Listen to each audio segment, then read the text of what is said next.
교수님이 쓴 책인데요. 20개의 소재들을 다루어서 아주 짤막짤막하면서도 역사성 그리고 역사적 그 배경들을 잘 아우러 해석해 주는 그런 책이에요. 그 중에서 13번째 주제에 들어있는 송곳 이론이라는 부분이 있어요. 송곳 이론. 이게 이런 마이크 같은 뭉뚱그린 거 가지고 송판이나 종이를 뚫기는 어렵다. 그러나 송곳으로 종이든지 송판이든지 한 곳을 겨냥하여 집중 이렇게 뚫으면 역사가 일어난다, 뚫린다. 이런 얘기인데요. 역사적인 배경도 잘 설명하고 있어요. 나폴레옹 전쟁은 참 잘 알고 계시지만 나폴레옹이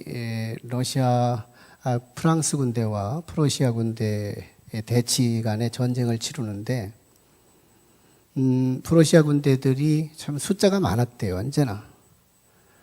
근데 프랑스 군대인 나폴레옹이 이끄는 프랑스 군대가 전쟁을 치를 때는 언제나 이렇게 3분 자기 아군을 셋으로 나누어서 배치를 하는 거예요. 낮에. 그리고는 저녁에는 비상으로 저녁에 군사들을 다시 이동해서 하나로 만들어요. 그리고 또 낮에 또 밤에 또 이동하고 전쟁을 치르고 이동하고 그래서 다시 세 부대로 나누고. 그래서 이제 프로시아 군대가 잘 생각해 보면 귀신이 혹할 것 같은 거예요. 셋이 분명히 나누어졌는데 결정적으로는 언제나 싸움하면 군사도 많고 언제나 패한단 말이죠.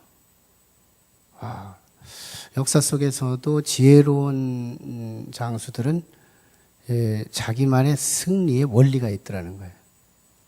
그게 바로 송곳 원리예요. 저는 이게 송곳 원리를 잘 알고 있었던, 송곳이라는 말은 안 썼지만 그래도 송곳 원리에 관통했던 분이 한 분 있다면 오늘 우리가 주일날, 지난주에는 우리 예수 그리스도와 친해야 은혜가 흐른다는 제목 가지고 나눴지만요.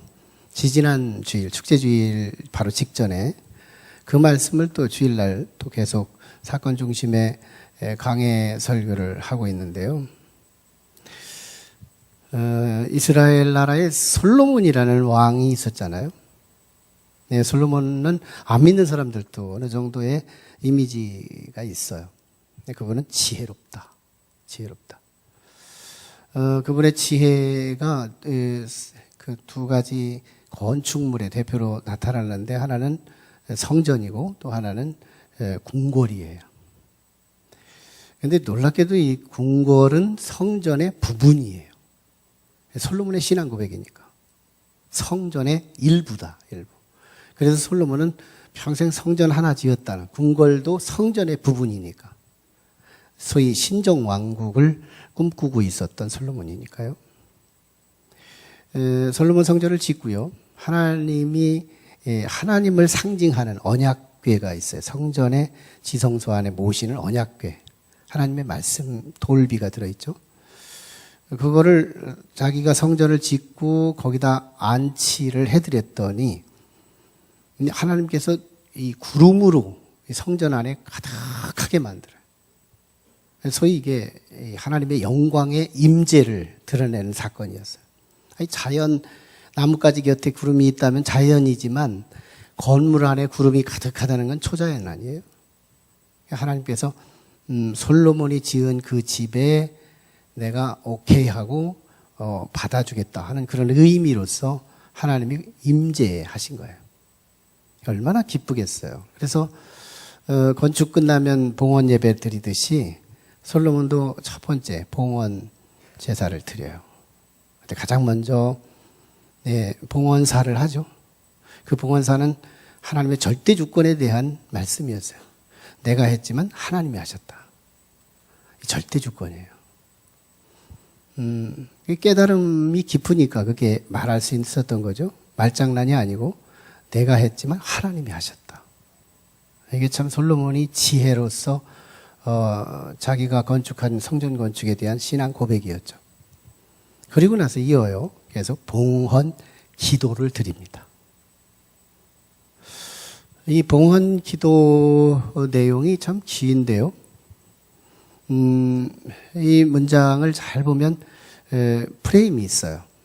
복잡하고 길고 그러지만 이 솔로몬의 기도는 이프 조건절이라는 7개의 이프 조건절로 구성되어 있어요. 이런 내용이죠. 하나님, 사람들이 이 성전에 와서 진위에 대한 맹세를 하거든 하나님이 증명해 주세요. 하나님이 응답해 주세요. 이게 31, 32절이죠. 그리고 혹시 전쟁을 치르게 되거든 전쟁 중에 누군가가 이 성전에 와서 기도하거든 하나님께서 응답해 주셔서 전쟁에 이기게 하시고 잃어버렸던 땅이라도 회복하게 해주세요. 또 혹시 기근이라도 임했을 때 우리가 죄를 깨닫고 하나님께 회개하며 이 성전을 향하여 기도하거든 하나님께서 이 기도를 들어주세요. 이런 내용들이에요. 또 41, 43절 쪽에 보면 이방인들이라도 혹시 이 성전을 향하여 기도하거든 소문을 듣고 유대인들의 복음을 듣고 이방인들이 소문 듣고 복음 이 성전을 향하여 기도하거든 그들의 기도도 들어주세요. 굉장하죠. 솔로몬이 지금 자기 영달과 자기 명예와 자기 좋은 그런 기도만 하고 있지 않아요. 굉장히 대제사장적 기도를 드리고 있잖아요. 또 전쟁 중에서 원정을 나가서 전쟁할 때 그때는 성전을 찾아올 수 없으니까 긴박한 상황 속에서 하나님의 성전을 멀리서라도 바라보고 기도하거든 그들의 기도도 들어주세요. 마지막 7번째 이 부조건절 하나 더 우리가 포로로 끌려가거든 아수르 포로 바벨론 포로 이 포로로 끌려가서 어떤 제국주의들의 굴레에 우리가 이 고국으로 올 수 없는 상황이 되더라도 다니엘이 기도한 것처럼 사드락 메삭 아벳느고가 기도한 것처럼 그렇게 기도하거든 멀리서라도 주님의 성전을 향하여 기도하면 그 기도를 들어주세요. 이런 내용이에요. 뭐 제가 정리했으니까 뭐 간단하지. 보면 22절로부터 53절까지 굉장히 복잡하고요. 또 길어요. 적어도 한 기도문이 31줄 정도를 차지하고 있으니까요. 굉장히 긴 본문이죠. 다른 봉헌사 같은 간단한 메시지에 비해서 길죠. 하지만 솔로몬의 이 기도는 지혜가 함께하고 있어요. 복잡다단한 상황 속에서 여러 정황을 여러 사람들이 기도하더라도 딱 아주 영적 송곳 원리가 이 속에 흐르고 있어요. 뭘까요? 31절, 33절에 보면 반복되는 기도 내용은 다양해요. 그리고 기도하는 사람도 달라요. 복잡한 사안들을 기도하고 있는데 언제나 공통인수가 그 본문에 흐르는데 이 성전에서 기도하거든. 이 성전에서 기도하거든. 이 메시지를 꼭 다루고 있는 거예요. 또 뭐 35절 그리고 38절, 42절, 44절 이 말씀들을 쭉 보면요. 또 성전이라는 단어는 반복되지만 이 성전을 향하여 기도하면 응답해 주세요 하는 그런 기도였어요. 이 성전을 향하여. 그러니까 내가 몸에 성전이 근접되어 있어서 성전에서 기도하거든 그 기도 들어주시고 성전에 올 수 없는 상황이 되어서 저 멀리 원정 갔거나 포로로 끌려갔거나 또는 이방인들이라도 기도하거든 들어주세요 하는 그런 기도였어요. 이 기도는 대략 묶어내면 이렇게 내용을 다루게 되는데요. 유대인들을 위한 기도, 또 이방인들을 위한 기도, 또 의인들을 위한 기도, 또 죄인들을 위한 기도를 다루고 있어요. 솔로몬의 기도, 대제사장적 기도, 이 기도는요, 요한복음 17장에 나타난 예수 그리스도의 대제사장 기도와 만나는 거예요. 예수님의 대제사장 기도와 만나요. 도대체 이 솔로몬의 이 기도의 이 성전이 도대체 뭐냐 이거예요. 솔로몬은 기도하면서 다양한 그룹들이 기도하더라도 하나님께서 응답해 주셔야 하는 건데 어떻게 응답해 주시느냐, 이 성전에서 기도하거든, 그리고 이 성전을 향하여 기도하거든 반드시 응답해 주세요. 이런 대제사장 기도를 드리고 있어요. 성전이 뭐냐 이거예요. 성전이 뭐냐. 성전은요, 두 가지 의미를 갖고 있죠. 하나는 이사야 56장 7절에 나타난 것처럼 내 집은 만민이 기도하는 집이라. 예. 그리고 예수님도 그걸 인용해서 또 말씀하시잖아요. 내 집은 만민이 기도하는 집이라. 성전이요, 차라리 예배하는 집이다 하면 더 공감이 쉬워요. 그리고 성전은 제사하는 집이다. 그러면 더 그것도 실제로 제사 지내는 곳이니까요. 예, 더 합리적이에요. 성전은 봉사하는 집이다 해도 틀리지 않아요. 그런데 성경에서 성전은 내 집은 기도하는 집이래요. 우리 교회 생활 시작하신 분들, 그리고 이미 시작했다고는 하지만 초점을 잃어버리신 분들, 교회는요, 기도하는 집이에요. 이 교회에서 기도가 회복되지 않으면 우리 신앙은 방황하고 있는 거예요. 기도예요. 이 집은 기도하는 집이거든요. 우리 신앙생활 처음 하시는 분들에게 아예 처음부터 신앙이 바르게 정착하시려면 기도부터 시작하셔야 돼요. 기도. 성전은 기도하는 집이에요. 그래서 때로는 바빠서 집에서 성전은 올 수 없거든 성전을 바라보고 기도하고요. 또 성전에 올 수 있으면 여기서 예배 전에 5분이라도 좀 일찍 와서 기도하고 예배 드리고, 이렇게라도 세이브 해보세요. 기도는 저축이거든요. 이게 시간이 지나고 나면 굉장한 분량, 하나님께 저축된 하나님의 아들로서의 권세가 생기는 거거든요. 또 하나의 의미가 있어요. 그것은 성전은 예수 그리스도래요. 예수님이래요. 예수님. 예수님을 예표한다고 주석가들은 자주 말하는 건데요. 예수님이래요. 성전은 무기체잖아요. 이렇게 벽돌 이런 것들, 시간이 지나면 다 무너지는 것들. 그런데 이 성전이 예수님에 대한 상징일 뿐이지 예수님은 아니에요. 그래서 예수님이 하신 말씀이 성전보다 더 큰 이가 여기 있다, 이렇게 말씀하셨던 거죠. 요한복음 12장에서 성전보다 더 큰 이가 여기 있다. 예. 심지어는요, 또 겟세마네 동산 기도에서 마치고 성전 안에 들어가서 성전을 소굴로 만들어낸 사람들을 향하여 기물을 뒤집어 엎으면서 너희들이 이 성전을 허물어라. 그러면 내가 3일 안에 이 성전을 재건하리라. 그때 유대인들은 말귀를 못 알아들어요. 이거 진 지가 몇십 년 동안 진 건데, 헤롯 성전이니까요.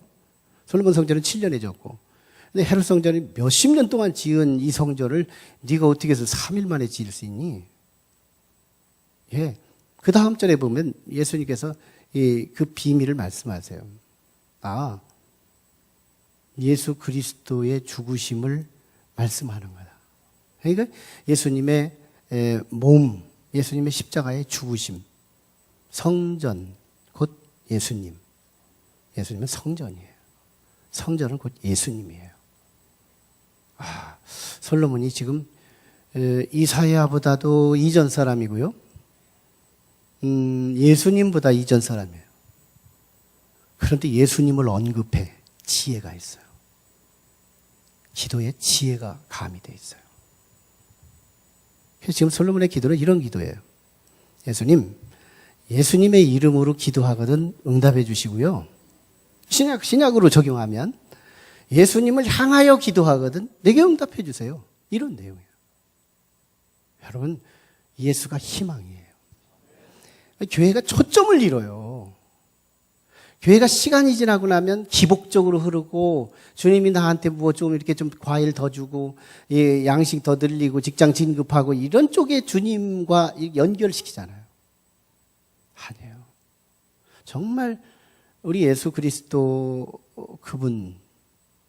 그분과 솔로몬은 지금 연결시키고 모든 기도를, 모든 사람의 기도도 이방인이라도 유대인이라도 죄인이라도 의인이라도 누구든지 예수 그리스도의 이름으로 기도하거나 예수를 향하여 기도하면 그 기도를 응답해 주신다고 말씀하고 있는 거예요. 예수가 희망이에요. 초점이 예수님이에요. 초점이 예수님이라. 우리 추수감사주일이에요. 참 하나님께서 만드신 참 이 섭리가 얼마나 큰지 몰라요. 사과, 난 참 너무 신비스러워요. 같은 나무인데요. 사과나무는 똑같은 땅 속에서 이 사과에 필요한 영양분만 끌어올리는 시스템을 갖고 있어요. 참 탁월하죠. 이게 하나님의 천재적, 창조적 능력이시죠. 그리고 또 그것만 있나요? 태양에서 내려오는 이 나름대로 교감, 광합성 역할을 또 하게 되므로 이 하나의 작품을 만들어요. 우리가 참 사과 주셔서 고맙습니다. 일용할 양식 주셔서 하나님 고맙습니다. 이렇게 고마움을 표시하는 사람들 믿는 사람의 전유물인가요? 아니에요. 안 믿는 사람들도 고마워해요. 밥 갖다 놓으면 고맙게 먹겠습니다 이러고 있더라고. 안 믿는 사람이나 믿는 사람이나 다 감사를 안 하는 게 아닌 거예요. 감사 다 한다니까요.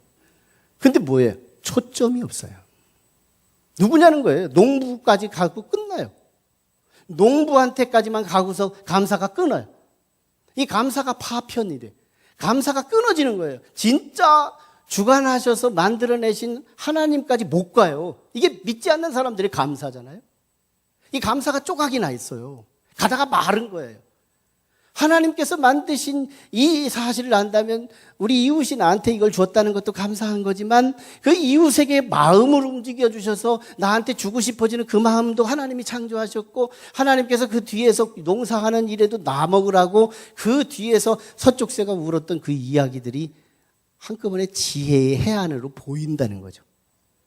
그래서 만드신 진정한 창조자 하나님께 영광을 돌린다는 말은 이 감사는 통전적 감사가 이루어진다는 거예요. 감사가 끊어진다니까요. 안 믿는 사람들은 감사가 파편적이에요. 가다가 말아요. 우리 감사가 초점이 있어야 돼요.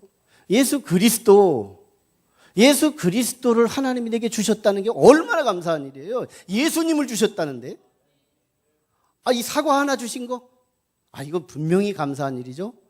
근데 예수님을 주신 그분이 사과 안 주시겠어요? 예수님을 주신 그분이 귤 안 주시겠어요? 감 안 주시겠어요? 예수님을 주셨다는 이 고백 하나면 하나님은 모든 걸 다 주신다는 것을 상징하고 있는 거예요. 우리 이 감사의 이 질이 달라야 돼요. 우리는 예수님 주신 하나님을 감사하고 거기로부터 시작된 또 우리의 밥을 주시고 일용할 양식을 주신 그 주님에 대한 감사를 한다면 전체적 감사가 이루어지죠. 우리 그래야 되죠. 감사가 파편이 돼버린다니까. 그게 무슨 감사예요. 다음번이 보장되지 않는 그런 감사. 종교개혁 16세기에 오면서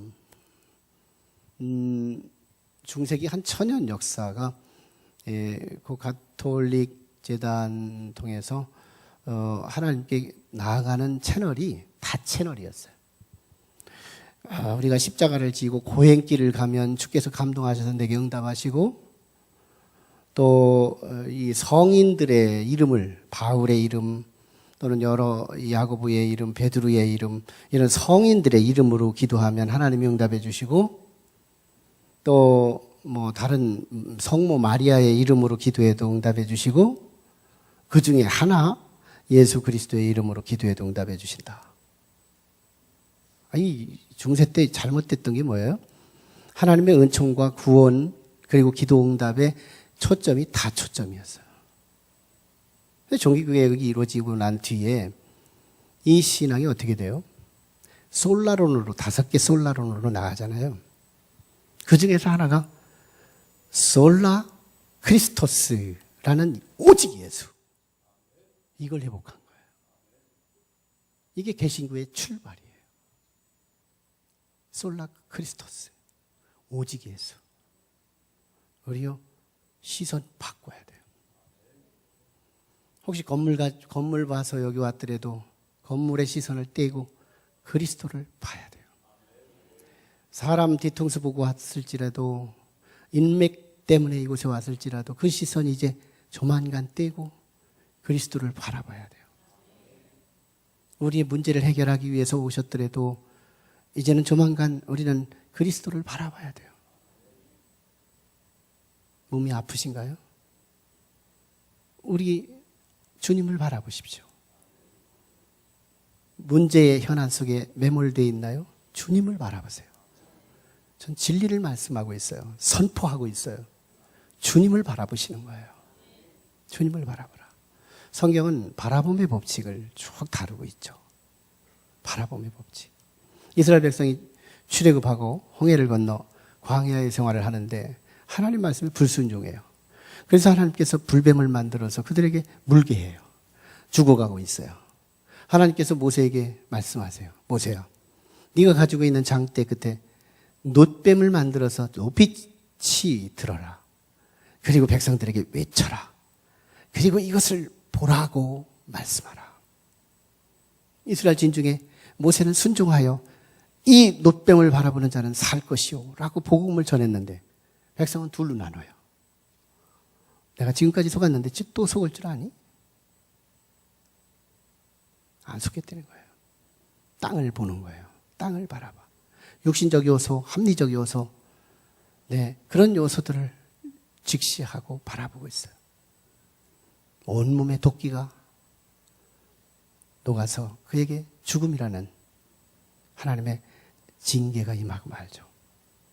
근데 그 중에서도 하나님의 음성 내가 지금이라도 다시 한번 순종해버리라 하고 놋뱀을 바라본 사람들은 신묘막측한 일이 벌어져요.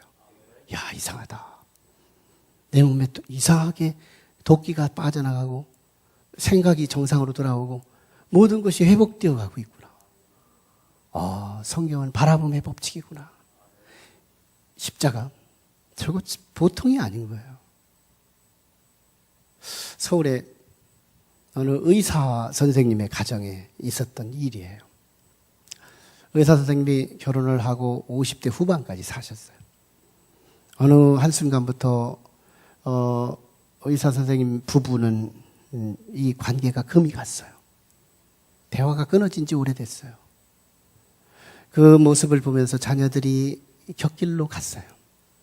큰아들, 작은아들이 정말 너무너무 속 썩이는 아들. 그래서 의사 선생님이 이걸 우리 가정 해체를 선언해요. 가정 해체. 우리 가정 이래서야 되겠니? 해체하자. 나는 나대로, 엄마는 엄마대로, 큰아들대로, 작은아들은 작은아들대로 우리 그냥 각자의 길로 가자. 말은 해놨지만 이게 보통 일이에요? 내 삶이 이게 해체한다는 게 이게 쉬운 일이에요? 자기 사랑의 책임감 이런 것들을 다 무시하고 훌훌 떠난다고 떠나지는 거예요. 캄캄했죠, 앞이. 근데 이 의사 선생님이 돈 많이 벌어서 아마 이게 옥상이라고 하는 높은 지대에 집을 지어놓고 옥상에 올라가서 이 도시를 내려다보고 있었어요. 하나가 보여요.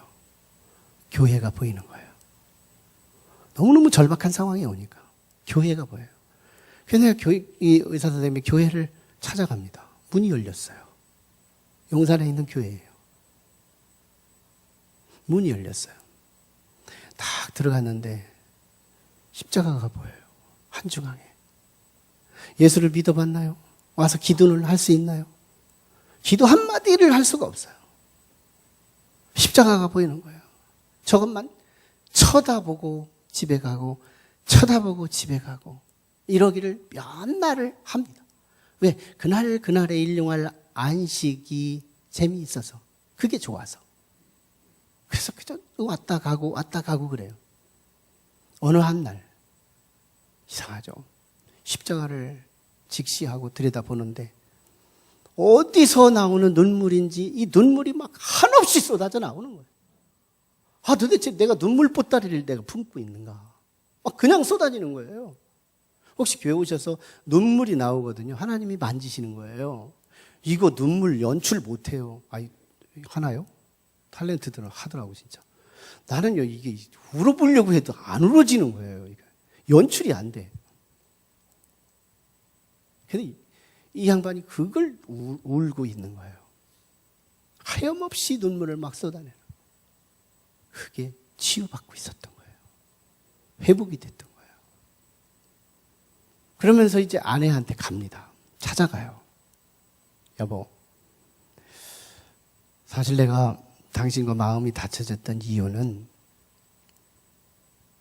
당신은 정말 좋은 신랑 만나서 감지덕지한 인생이라고 내가 늘 생각하고 있었어. 나 같은 남편 안 만났으면 당신 쪽박 찼어.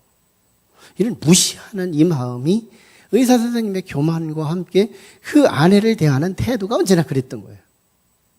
십자가 안에서 막 눈물이 나고 그러면서 이 마음이 이제 힐링이 되니까 자기 아내한테 할 얘기 용기 있게 말할 수가 있었던 거죠. 그런데 여보, 사실은 생각해보면 당신이 나한테 감지덕지 한 거였더라고. 내가 당신을 만난 것이 감지덕지였더라고. 난 과거에는 내가 스펙 좋고 나 같은 의사가 돼서 이런 남편 네가 본 적 있어?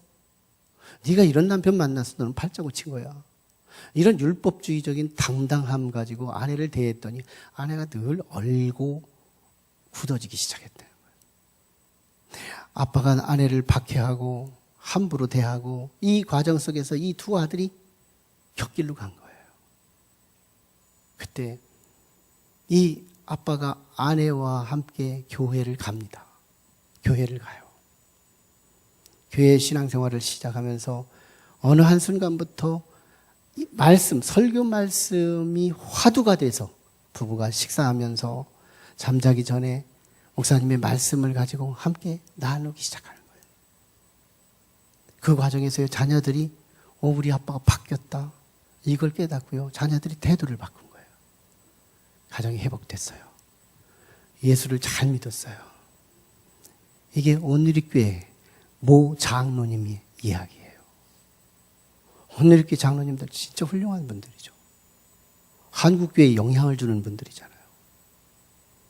이야, 이 용산에 있는 교회 참 놀랍죠. 하나님 만나는데 기도한 것도 아니에요. 십자가만 바라본 거예요. 어느 한순간 막 본물처럼 쏟아지는 그 눈물. 이게 그 의사 선생님을 치유해 주신 거예요. 한 사람이 치유되니까. 예수 그리스도 한 분을 바라봄으로 치유되니까. 아내와의 관계, 아들과의 관계, 가정의 회복, 교회의 대들보가 되고 기둥이 됐잖아요.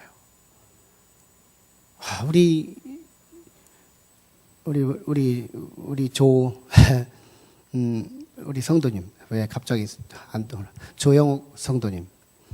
참, 이분이 나와서 지금 간증하셨으면요, 정말 기립박수 해야 돼요. 저분은 가정이 없잖아요. 가식이 없잖아요.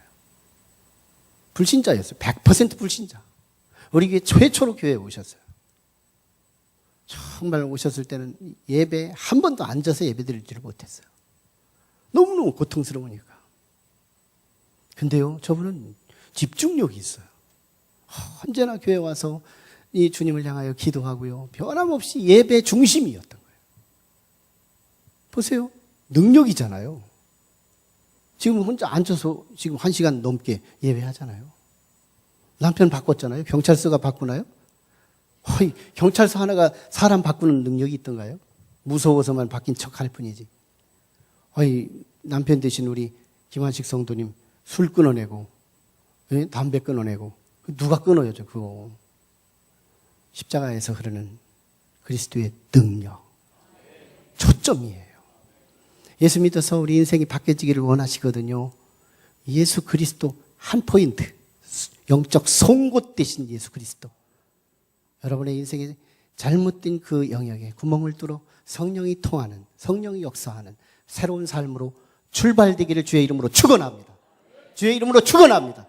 같이 기도하시죠. 우리 함께 같이 기도해요. 하나님, 우리가 참 예수 믿으며 우리가 초점이 너무 분산되어 있어요. 이렇게 하면 예수 믿으면서 부적 갖다 믿어보면 될라나, 저렇게 한번 해볼까, 이렇게 정성을 한번 들여볼까, 헌금 많이 드려볼까, 여러 방법을 모색하지만 실제는 하나예요. 솔로몬이 성전에서 기도하거든, 또는 성전을 향하여 기도하거든 어떤 상황이든 응답해 주세요라고 지혜로운 기도를 드렸던 것처럼 예수 이외에는 응답이 없다는 거예요. 예수하고 지내야 은혜가 흐른다는 지난 시간의 말씀과도 이어지는 말씀이에요. 예수님이에요. 예수님에게 한번 올인해봐요. 예수님에게 한번 집중해봐요. 예수 그리스도의 영적 송곳을 붙들고 우리의 인생을 한번 뚫어봐요. 정말 오늘 우리가 주님 앞에 간절히 기도할 때 우리 주의 성령께서 여러분을 만져주실 거예요. 함께 같이 기도합니다. 살아계신 아버지, 은혜를 고맙습니다. 하나님 역사해 주옵소서. 하나님 인도해 주시옵소서. 하나님 이끌어 주시옵소서. 오늘 우리의 기도가 다양하고 다양한 상황 속에서 우리가 간구해야 하지만 우리 주님, 다시 한번 우리 주님의 간구는 오직 예수 그리스도 내 이름으로 구하면 내가 모든 것을 이루리라. 주께서 주신 이 말씀처럼 내 이름으로 무엇이든지 내게 구하면 내가 행하리라. 내 이름으로 무엇이든지 내게 구하면 내가 행하리라. 주여 역사하여 주시옵소서. 역사하신 예수님 이름으로 기도드리옵나이다. 아멘. 우리 찬양 같이 하겠습니다. 다 같이 자리에 일어나셔서 우리 같이 찬양합니다. 너는 어느 곳에 있든지 주를 향하고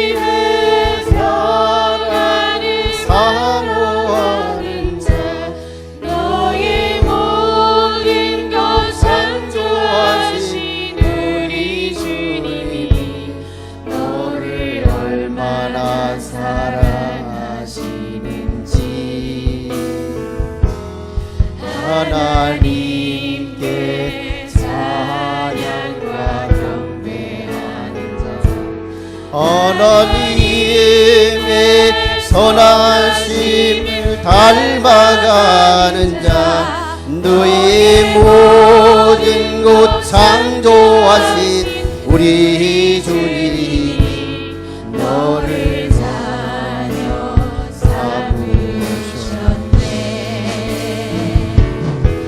하나님 사랑의 눈으로 너희를 어느 때나 바라보시고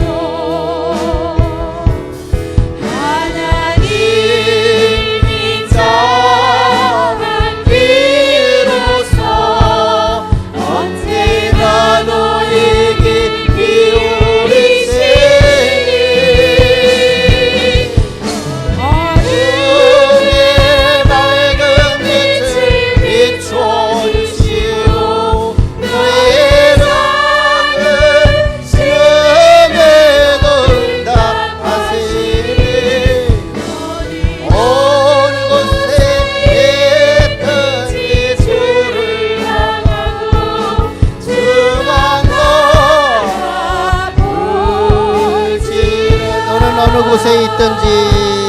너는 어느 곳에 있든지 주를 향하고 주만 바라볼지라.